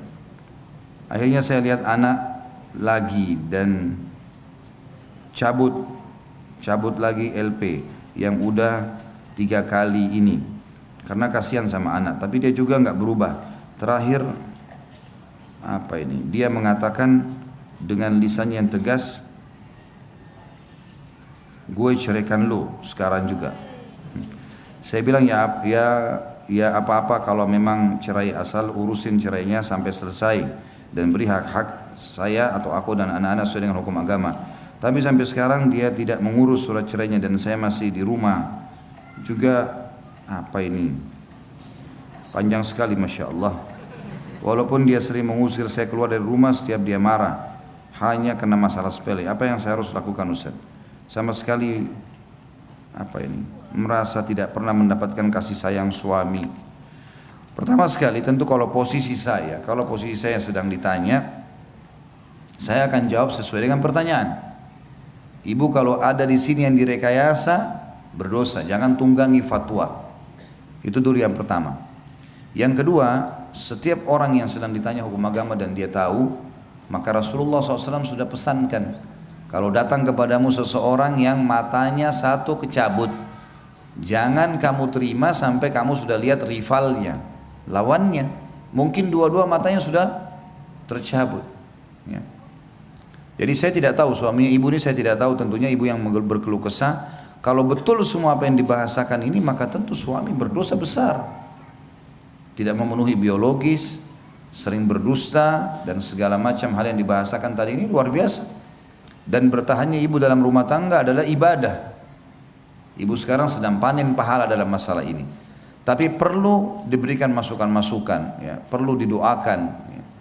Dan kalau memang betul kondisi seperti ini dan sudah berjalan bertahun-tahun tidak mau berubah, maka saran saya puncaknya, syaratnya ya, memang sudah berusaha, sudah ikhtiar, sudah nasihatin, sudah doakan, masih saja istikharahkan kepada Allah.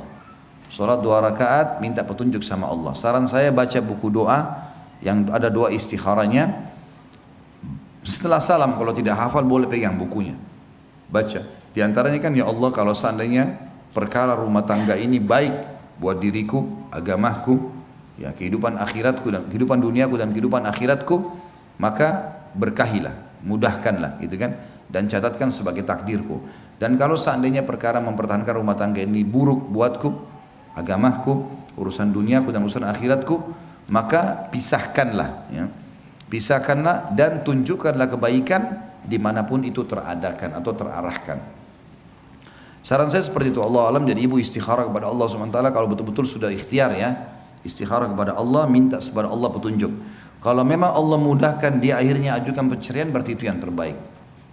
Kalau misalnya dia tidak ajukan perceraian, ibu juga di rumah masih tetap ada nafkah ya, masih ada rumah, anak-anak masih bisa diselamatkan dari sisi agama, mungkin memang Allah malah ingin tinggikan derajat ibu dengan cobaan ini ya.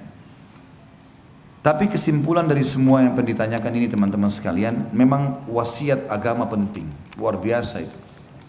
Agama menyuruh kita menikah dengan orang yang beragama. Beragama ini penting. Laki-laki diwasiatkan begitu, perempuan diwasiatkan begitu. Sudah sering saya bilang, hadis Nabi SAW, tungkahul mar'atu li arba'ah. Wanita umumnya dinikahi laki-laki karena 4 hal. Limaliha karena kekayaannya, lihasabiha karena keturunannya, lijamaliha karena kecantikannya, walidiniha dan karena agamanya. Fadfar bidzatid din taribat yadak. Pilih wanita yang beragama, hidupmu akan tentram. Itu bagi laki-laki. Bagi perempuan juga begitu. Rasulullah SAW bersabda, idza ja'akum man tardawna dinahu wa khuluquhu fazawwiju illam taf'alu takun fitnatun fil ardi wa fasadun kabir. Takun fitnatun fil ardi wa fasadun kabir. Kalau hai wanita dan hai wali wanita, ayahnya, kalau telah datang kepada kalian laki-laki yang kalian ridhoi agamanya, beragama, sholat 5 waktu, faham agama ya, dan akhlaknya, karena akhlaknya akan terbentuk perilakunya, santun tutur katanya, maka terima lamarannya. Kalau tidak akan terjadi kerusakan di muka bumi, fitnah dan kerusakan. Kata ulama terjadinya perceraian dan kekerasan di rumah tangga. Cuma qadarullah masya'afal, ini sudah terjadi. Bagi yang belum terjadi, belum menikah, maka pilih baik-baik. Sampai kata Nabi SAW, wala amatun sauda'un kharma dhatud din khair. Wanita yang beragama walaupun budak berkulit hitam, kharma, enggak ada pemisah hidungnya, lubang hidungnya satu, tetap beragama, itu lebih baik. Jadi saran saya tadi, Allah alam begitu, nasihatin, luruskan, kalau enggak istikharahkan, ikuti hasilnya setelah itu. 2 tahun yang lalu saya mengucapkan kata cerai dan langsung disetujui oleh suami. Setelah itu saya langsung pergi, dan memang sejak anak saya lahir sampai 5 tahun kami tidak serumah. Dan sekarang anak kami 7 tahun. Kami dipisahkan keluarga karena sering bertengkar. Anak dan suami di rumah mertua, dan saya tinggal sendiri, namun masih diberi nafkah lahir dan batin. Namun setelah lebih dari 3 bulan, di saat sedang berhubungan biologis, dia tidak berkata ingin rujuk, namun hanya karena kangen, karena takut pada keluarga yang tidak boleh kami bersama kembali. Apakah status kami sekarang Pak Ustaz? Apakah masih sah pernikahan kami atau tidak? Saya mohon solusi yang terbaik menurut agama dari Pak Ustaz. Yang paling pertama begini, semua pertengkaran di rumah tangga hindari. Tidak usah ribut-ributan, bertengkar nggak usah. Saya sudah bilang tadi solusinya, coba besarkan jiwa kita, yang benar maafkan, yang salah minta maaf, begitu saja. Clearkan, dan kita harus berbesar jiwa supaya pertengkaran tidak terjadi. Itu dulu yang pertama. Yang kedua, kalau yang dimaksud sini berhubungan biologis, masih kangen segala macam, itu kan bukti kalau memang sebenarnya masih butuh, gitu kan. Kalau berhubungan biologisnya itu di masa iddah 3 bulan pertama pengucapan kalimat cerai, maka boleh rujuk dengan cara seperti ini. berhubungan biologis, walaupun tidak bilang kita rujuk ya, enggak. Makanya pada saat masa iddah 3 bulan dari masa pengucapan kalimat cerai, seorang wanita dianjurkan tidak tinggalkan rumah suaminya. Bahkan dia dandan, dia berbuat kebaikan-kebaikan supaya suaminya tertarik untuk rujuk sama dia. Di masa iddah, setelah masa iddah dia boleh keluar dari rumah suaminya. Kecuali kalau suaminya buruk, pemabuk segala macam, ini lain. Ya, atau bahkan bisa membahayakan jiwa dia, bisa membunuh, bisa memukul segala macam, itu lain. Itu dulu. Jadi kalau dia rujuk atau berhubungan biologis ini, rujuk itu tidak harus kalimat ya. Boleh berhubungan biologis, boleh saling minta maaf. Tapi kalau sudah lewat masa iddah 3 kali masa haid, tidak boleh lagi seperti ini. Harus menikah ulang seperti awal. Seperti awal menikah. Dan kalau terjadi biologis ini tidak sah, dianggap perzinahan. Karena sudah lewat dari masa iddah, gitu kan. Ya, saya tidak tahu ibu ini sudah berapa lama berpisah tidak serumah, atau maaf, sejak kapan pengucapan kalimat cerai. Kalau tidak ada pengucapan kalimat cerai, berarti walaupun tidak serumah, status suami istri masih berjalan. Tapi kalau ada pengucapan kalimat cerai dari suami, maka otomatis seperti tadi hukumnya. Tapi kalau di sini ibu lihat anaknya, ya sudah 2 tahun ya sini kayaknya, dari 5 tahun anaknya sampai umur 7 tahun anaknya. Kami dipisahkan keluarga karena sering bertengkar. Berarti memang belum ada kalimat cerai dari suami. Berarti ibu masih status istri. Suami datang temuin ibu, biologis segala macam masih halal, nggak ada masalah. Yang terakhir Bapak Ibu sekalian, saya sudah bilang jangan libatkan orang ketiga dalam rumah tangga, termasuk keluarga itu. Ini sudah rumit memang kalau keluarga sudah ikut campur. Kita sering cerita sama orang tua, cerita sama kakak, akhirnya mereka terbawa emosi. Dan seperti ini, sebenarnya masih saling sayang, akhirnya nggak bisa kumpul, sembunyi-sembunyi. Saran saya terang-terangan, sampaikan kepada keluarga sekarang baikan, sama-sama rangkul suami, ibu rangkul suami, bilang kita baikan, kita baik-baik, kita jaga ini semua hubungan dengan Allah, karena Allah. Apa yang kurang dari saya ingatkan, apa yang kurang dari kamu saya juga akan ingatkan. Agama jadikan landasan. Lalu kita terang-terangan sampaikan ke keluarga, kalau kami akan kumpul kembali, udah selesai, gitu kan. Dan tidak usah sembunyi-sembunyi, karena ini bukan masalah yang haram kok. Belum terjadi perceraian. Setelah anda tahu bahwa berhubungan antara suami istri adalah sedekah, bolehkah minta terus tiap hari ke istri? Istri kadang risih karena tiap hari apa ini? Tiap hari mandi. Boleh, kenapa tidak? Dan istri nggak boleh tolak. Kenapa risih? Masa sesuatu yang enak ditolak? Nggak boleh tolak. Kenapa nolak? Kenapa risih? Yang risih itu kalau orang lakukan bukan sama suaminya, gitu kan? Lagian kenapa harus malu kalau mandi? Orang tidak hubungan biologis kan juga boleh mandi kan? Nah, itu capek kalau jadi beban. Ya, kalau dijadikan beban, kalau dinikmati nggak bakal capek kok. Nah, apalagi kalau tahu ini adalah ibadah kan gitu. Jadi nggak ada masalah. Dan subhanallah hikmah Allah, dan ini terbukti secara medis ya. Laki-laki itu kalau dia sudah klimaks dia butuh waktu 20 menit sampai 25 menit untuk mengembalikan lagi keinginannya. Perempuan tidak seperti itu. Ibu-ibu sebenarnya tidak ada seperti laki-laki. Bahkan dalam satu kali hubungan biologis bisa berulang kali klimaks, bagi dia nggak ada masalah. Allah sudah buat itu. Makanya dia layani suaminya berulang-ulang pun dia tidak ada masalah bagi sebenarnya. Sebenarnya perempuan tidak akan ada masalah. Laki-laki justru ada masalah. Karena dia butuh waktu untuk menghidupkan kembali syahwatnya. Itu penelitian 20 menit loh, tidak mudah. Yang butuh waktu untuk itu. Ya. Jadi sekarang saya nggak usah malu, untuk apa risih. Ya. Saya sedang hamil 2 bulan, anak kedua. Akhir-akhir ini saya selalu merasa kesal jika suami mendekati saya. Saya pun tidak mau memenuhi kebutuhan biologis suami. Orang tua saya mengatakan mungkin karena bawaan sedang hamil. Apakah saya berdosa, Ustaz? Ada saran saya di sini, resep buat ibu-ibu supaya tidak punya masalah kalau hamil. Mau nggak? Hah? Ya nenek-nenek sudah nggak mau memang. Saya tahu pasti nggak mau nenek-nenek. Jadi gini, kebanyakan orang itu dia selalu ngidam, mau mangga mudah lah, mau sop ayam yang ada di Lamongan, padahal dia di Jakarta, mau bubur Manado yang di Manado. Wah, ini tidak mau lihat suami, nggak mau lihat cahaya. Tahu apa sebabnya ini? Ini sugesti diri. Jadi kadang-kadang waktu ibu masih gadis, ini saya bahasakan ke istri saya. Ini kadang-kadang waktu masih gadis mungkin ibu kita sama teman-temannya lagi ngobrol, Saya kalau ngidam tidak mau lihat suami saya. Kita nggak sadar sedang rekam itu sebenarnya. Saya nggak mau lihat cahaya. Saya pengen mangga ini, saya pengen begini. Akhirnya terekam. Terekam itu, dan itu akhirnya pada saat hamil tanpa disadari jadi masalah. Jadi masalah, gitu kan? Jadi ini semestinya bisa diobati secara kejiwaan. Walaupun kalau muncul, kalau sudah muncul memang pengen sekali, gak ada masalah. Boleh kita bahasakan ke suami. Ya. Dan ini harus dibahasakan baik-baik. Terutama kalau sensitif, seperti masalah biologis sensitif memang. Karena suami kadang-kadang tidak bisa mengerti masalah itu. Bukan karena dia ya, karena kejiwaannya memang gak bisa. Dia gak bisa membendung itu. Masuk kepada pikiran, masuk kepada perasaan, masuk ke segala macam emosional gitu kan.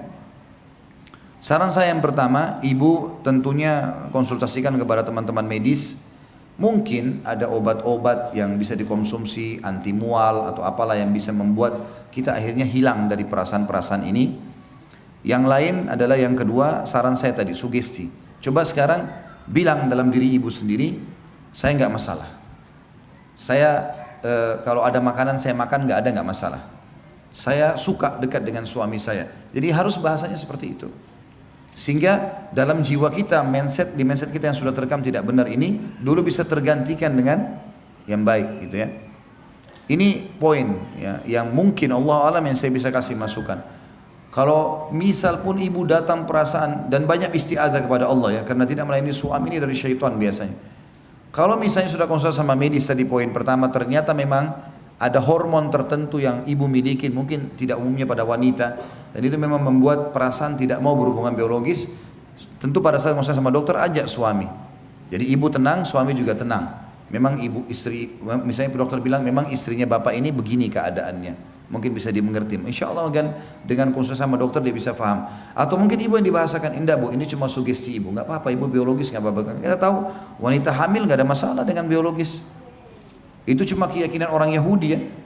Makanya pernah di zaman Nabi SAW terjadi, orang-orang Yahudi menyebarkan berita kalau wanita hamil tidak boleh digauli, dan kalau digauli anaknya bisa juling. Begitu keyakinan orang Yahudi di Madinah. Maka sampai ke telinga Nabi SAW, maka Nabi SAW mengatakan itu tidak benar, dan boleh wanita hamil itu digauli, tidak ada masalah, tidak akan berpengaruh sama sekali. Oh nanti keguguran, enggak akan keguguran. Kuasa Allah SWT itu ya, tidak ada hubungannya sama sekali. Bagaimana bila seorang suami yang menggunakan uang kartu kredit atau KTK, tapi saya tidak pernah memakai uang itu, dan saya disuruh bayar utang-utang dia. Setelah saya bayar, dia menambah lagi utang ribanya. Akhirnya saya memutuskan untuk berpisah. Suami minta dibayar kalau dia harus berpisah, saya harus bayar dia 1/4 miliar. Saya bayarkan apa yang dia minta. Bagaimana dengan sikap saya? Saya selalu minta maaf tapi dia tidak mau memaafkan. Saya ikhlas merawat ketiga anak saya karena beliau tidak menafkahi anak-anak. Ini sebenarnya masalahnya hampir sama ya, masalah sama, karena dasarnya dari awal suaminya bukan orang yang beragama atau istrinya bukan orang yang beragama. Itu dulu poin.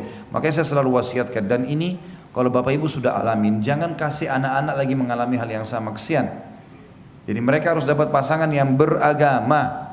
Ciri-cirinya itu, ibu-ibu kalau mau cari anak mantu yang baik, kalau azan lihat di masjid tuh yang di saf-saf pertama itu. Itu orang-orang yang baik tuh. Azan memenuhi haknya Allah. Dia selalu di situ baca Al-Quran ya. Orang-orang yang agamis, ketahuan didengar oleh tetangga-tetangganya orang ini baik, itu yang kita jadikan anak mantu. Begitu pula laki-laki yang mau nikahin anak kita laki-laki, nikah dengan wanita-wanita yang sudah hadir di majelis ilmu, pakai hijab syar'i, nama keluarganya baik, itu memang harus ya. Itu dulu poin. Kalau bahasan ini adalah kita mau tahu dulu, ibu ini sebenarnya membayarkan utang suaminya dari uang suami atau ibu yang disuruh bayar pakai uangnya ibu. Kalau utang uang suami dia suruh bayar, bayar saja, nggak ada masalah. Dia titipin, ini bayarin ya utang saya di sana, pakai aja bayarin, nggak ada masalah. Walaupun itu adalah masalah riba, karena kan dia membayar, dia menyelesaikan masalah, dia buka pintu riba baru nasihatin. Kalau itu nggak boleh.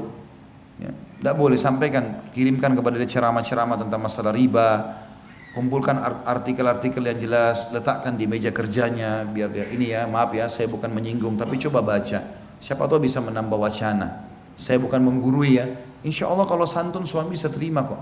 Kalau kita lempar, nih baca masalah riba haram tuh, masuk neraka kalau kau nggak mau dengar. Nah lain. Ini sama tadi di awal saya bilang menantang ini. Ya. Suaminya pasti spontan nolak. Tapi kalau taruh santun di atas meja kerjanya ini ya, saya dapat artikel, siapa tahu berguna. Ini masalah riba loh. Saya khawatir saja jangan sampai kita sekeluarga ada masalah. Saya nggak guruin ya, mau dibaca alhamdulillah, nggak dibaca juga nggak masalah. Contoh, kalau yang dimaksud sini ibu disuruh baca bayar pakai uangnya, ibu punya hak untuk tidak bayar. Jangan mau dipaksa, nggak apa-apa. Saya punya utang sekian, kamu harus bayar pakai uangmu. Oh nggak ada urusannya, gimana cara? Kecuali memang uang dititip. Ibu nggak punya kewajiban untuk itu, dan ibu tidak usah kerjakan yang bukan kewajiban. Biar dia mau marah, terserah dia mau marah, nggak ada masalah. Kan bukan kewajiban saya, yang utang kan kamu. Baik, kamu kan juga makan. Enggak, saya nggak makan. Kan tadi dikatakan saya nggak makan kan? Saya nggak ambil hari itu. Kalaupun misalnya dia berutang sama orang, kemudian utang itu dipakai beliin rumah, pakai beliin segala, memang kewajiban dia, bukan kewajiban ibu. Dia kan harus siapin nafkah. Ibu nggak harus bayar. Dan ini unik juga ini. Pada saat mau cerai, suaminya minta dibayar 1/4 miliar. Ini suami bagaimana model pikirannya? Saya bingung gitu ya. Semoga Allah kasih hidayah. Mestinya nggak boleh sama sekali. Malu laki-laki minta uang sama istri itu. Mana wibawahnya? Nggak boleh sama sekali teman-teman sekalian. Jangan pernah ucapin pada istri, berikan saya uang. Aib besar itu. Nggak boleh. Kita yang disuruh nafkahi mereka. Dan tidak ada laki-laki yang dibiayai sama istrinya kecuali akan terhina depan istrinya. Itu nggak bisa. Biar istri kita orang kaya, kita mampu, kita cuma pas-pasan, tetap maaf ya, nafkah dari saya. Makan hasil keringat saya, punya harga diri. Kalau istri yang mengatakan, baiklah, tapi mungkin saya beli makanan juga, silakan beli, tapi nafkah dari saya. Saya cuma mampu beli nasi uduk 1 bungkus, makan, itu nafkah saya. Gak apa-apa, jadi punya harga diri. Istrinya juga segan sama dia kan. Kalau ini seperti ini bahaya sekali, ngancam-ngancam segala macam ini, Allahu alam.